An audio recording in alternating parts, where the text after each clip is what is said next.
알쏭달쏭한 현대시, 당초에 무슨 말을 하는 건지 모르겠습니다. 이럴 때 우리에게 친숙한 드라마 속 주인공의 감정이입을 하여 드라마에서 언급된 시를 해석해 본다면 시를 조금 더 친숙하게 느끼실 수 있습니다. 첫 번째 작품은 애순이에게 노스텔지어를 부르짖게 했던 유치환의 깃발입니다. 이것은 소리 없는 아우성? 에? 여기에서부터 막힙니다. 어떻게 아우성이 소리가 없을 수가 있나요? 아! 이게 아우성인데요. 그래서 문학작품을 감상할 때는 꼭 제목을 먼저 살펴보아야 합니다. 정말 하고 싶은 이야기가 제목에 드러나 있거든요. 제목이 뭡니까? 깃발이죠. 깃발이 팔럭 팔럭 팔럭 팔럭 팔럭 팔럭 하는 그 모습이 마치 역동적으로 으아! 소리치는 것만 같게 느껴지니까 소리 없는 아우성이라고 표현할 수 있는 겁니다. 그렇다면 이 시는 정말 깃발에 대해서 말하고 싶은 걸까요? 시 속에서 시인이 정말 표현하고자 하는 건 꽃, 하늘, 구름, 바위 같은 구체적인 사물이 아니라 꿈, 사랑, 희망 같은 관념적인 주제인 경우가 훨씬 많습니다. 하지만 추상적 관념적인 꿈, 사랑, 희망은 눈으로 직접 확인하고 만질 수가 없죠.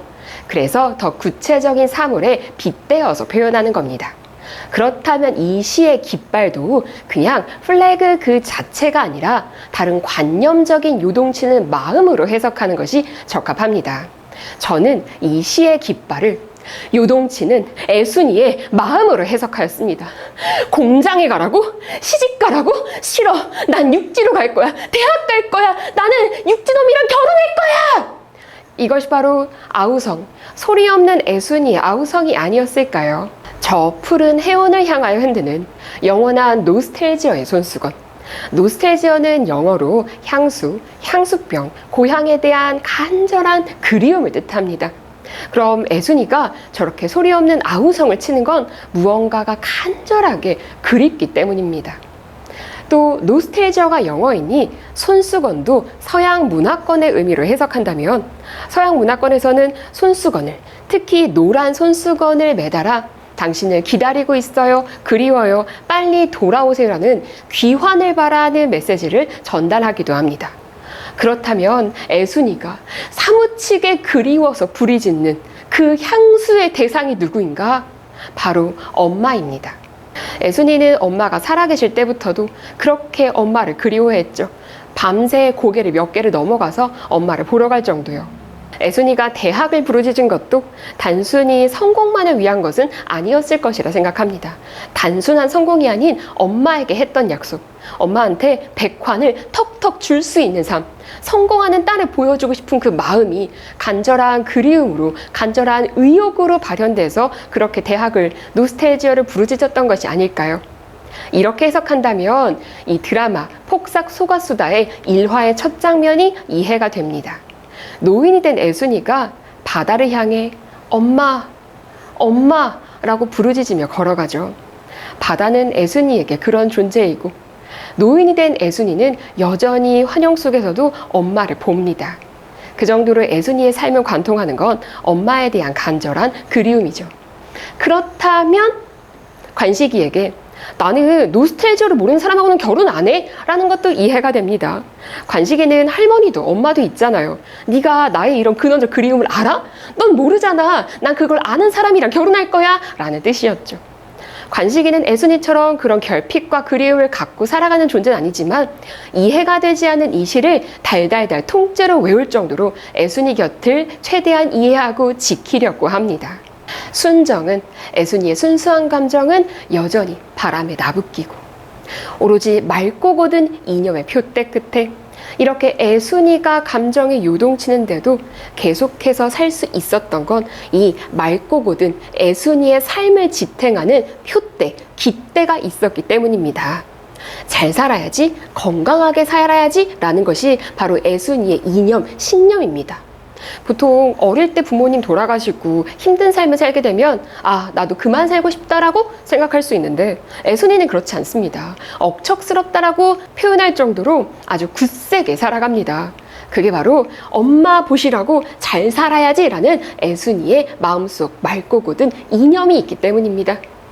그래도 여전히 애순이의 애수, 슬픈 마음은 바람에 나부낍니다. 아, 누구인가? 이렇게 슬프고도 애달픈 마음을 맨 처음 공중에 달줄한 그는. 이 부분은 애순이의 삶의 태도로 해석할 수 있습니다. 왜 나는 이렇게 평생을 노스텔지어 강한 그리움을 안고 살아야 하지? 누가 나의 인생을 이렇게 만들었을까? 궁금해는 할지언정 애순이는 절대 누군가를 원망하지 않습니다. 우리는 바로 그 부분에서 애순이에게 큰 애정을 느낍니다.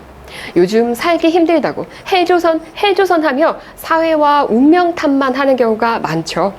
하지만 애순이는 아무리 힘든 상황 속에서도 부모님이 돌아가시고 자식이 죽고 남편이 세상을 먼저 떠났을 때도 결코 포기하지 않습니다. 누구를 원망하지도 않습니다. 그 꿋꿋하고 운명을 수용하는 자세에서 우리는 애순이에게 애정을 느끼는 겁니다. 두 번째는 천년 동안 메말라 있던 신의 마음이 한 소녀를 만나 처음으로 뛰기 시작하는 드라마 도깨비입니다. 도깨비가 소녀를 만나고 자신의 감정을 깨달았을 때 읊은 시가 바로 이 김인육 작가의 사랑의 물리학입니다. 질량의 크기는 부피에 비례하지 않는다.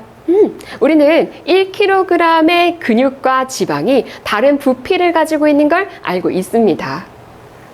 제비꽃같이 조그마한 그 계집아이가 부피가 작은 저 소녀가 꽃잎같이 하늘거리는 그 계집애가 정말 가벼워 보이는 저 계집아이가 지구보다 더 큰 질량으로 나를 잡아당긴다. 간단하게 해석하면 부피가 작은 저 아이가 엄청나게 큰 질량을 가지고 있다, 이렇게 해석할 수도 있지만 조금 더 물리적으로 접근하면 풍성한 해석이 가능합니다. 물리학의 기본은 만유인력입니다. 모든 질량을 가지고 있는 질점들, 만유, 서로 인력, 끌어당기는 힘을 가지고 있다는 뜻입니다. 그럼 질량이 있는 지구도 지구보다 33만 배 무거운 태양도 서로 끌어당기는 힘을, 인력을 가지고 있다는 거죠. 그러면 태양이 훨씬 무거우니까 지구가 태양 쪽으로 끌려가서 불타야 될 것 같은데 그렇지가 않습니다. 바로 여기에 만유인력의 핵심이 있습니다. 만유인력, 끌어당기는 힘은 지구의 질량에 비례하는 것도 아니고 태양의 질량에 비례하는 것도 아닌 지구, 태양 두 질점의 곱한값에 비례합니다. 그래서 지구가 태양을 당기는 힘이나 태양이 지구를 당기는 힘이 똑같은 힘을 갖게 되는 겁니다. 이렇게 만유인력을 가지고 이 식구를 해석해 본다면 지구도 나도 서로 끌어당기는 만유인력을 가지고 있고 소녀와 나 사이에도 만유인력을 똑같이 느낍니다. 그런데 소녀라는 존재가 나에게 너무나도 큰 의미 있는 존재, 큰 질량을 가지고 있는 존재이기 때문에 소녀가 지구보다 훨씬 더 크게 느껴진다. 너는 나에게 정말 의미 있고 큰 존재야 라고 해석할 수 있습니다. 그런데 전 여기서 한 단계를 더 나아가고 싶습니다. 만유인력을 조금 더 적용해 보는 거예요. 만유인력은 두 질점의 곱에 비례한다고 했잖아요. 그럼 저 소녀가 나를 끌어당기는 힘이 크다는 건 저 소녀의 질량, 소녀의 마음과 나의 질량, 나의 마음을 곱한 값이 크다는 뜻으로도 해석할 수 있죠. 그러면 사실 나는 저 소녀의 마음을 몰라요. 저 소녀의 질량을 몰라요. 내가 아는 건 뭐예요? 나의 마음이죠. 소녀가 나를 끌어당기는 마음이 크게 느껴진다는 건 결국 나의 마음이 어떻다? 나의 마음이 크다. 너를 향한 나의 마음이 큰 질량을 갖게 되었어 라고도 해석할 수 있습니다. 순간 나는 뉴턴의 사과처럼 사정없이 그녀에게로 굴러 떨어졌다. 뉴턴이 떨어지는 사과를 보며 만유인력을 깨달은 것처럼 나는 오늘 너를 보며 너에 대한 사랑을 깨달았어. 쿵 소리를 내며 사과가 떨어지는 것처럼 쿵쿵 소리를 내며 내 마음이 쿵 너를 향해 심장이 뛰고 있어. 심장이 하늘에서 땅까지 진자 운동을 하였다. 진자 운동은 매달린 추가 좌우로 움직이는 수평 운동인데 왜 하늘에서 땅까지라고 수직적으로 썼을까요? 바로 심장이 쿵쿵 뛰는 모습과 연결시키고 또 사랑할 때 느끼는 사랑과 고통을 드러내기 위해서요. 사랑은 꼭 기쁨만 있는 것이 아니죠. 초콜릿처럼 기쁨과 쌉싸름한 고통도 같이 따라옵니다. 첫 사랑이었다. 이렇게 이 시는 천년 만에 드디어 처음으로 사랑을 하게 된 도깨비의 마음을 물리학적으로 효과적으로 표현한 드라마 속 시입니다. 세 번째 작품은 어른들의 멜로 키스 먼저 할까요? 입니다. 멜로 드라마로는 이례적으로 40부작으로 편성되었고 주연을 맡은 가무성, 김선아 배우에게 연기 대상을 안겨준 작품입니다. 여자 주인공 안순지는 나 안순지네! 이런 태도로 살아가고 있지만 사실은 굉장히 순수한 내면을 지니고 있는 인물이죠. 어릴 때부터 인생을 함께하던 사람과 결혼했지만 딸아이를 잃는 아픔을 겪고 가정 불화가 생겨 결국 이혼하게 됩니다. 더 충격적인 건 그 다음에 남편이 전 남편이죠. 안순진의 직장 후배와 재혼을 했다는 사실입니다. 안순진은 그 둘의 모습을 보면서 또 그 둘 사이에서 태어난 딸을 보면서도 괴로워하죠. 자신이 잃은 딸아이도 생각나고요. 남자 주인공 손무하는 한때는 광고계의 마이더스의 손으로 불릴 정도의 사나이였지만 왜 그런지 무기력하게 살아가고 있는 인물입니다. 이렇게 부록의 중년의 남녀가 새롭게 사랑에 빠집니다. 나희덕의 푸른밤은 손무한이 안순진에 대한 사랑을 느끼며 내적 갈등을 느낄 때 읊는 시입니다.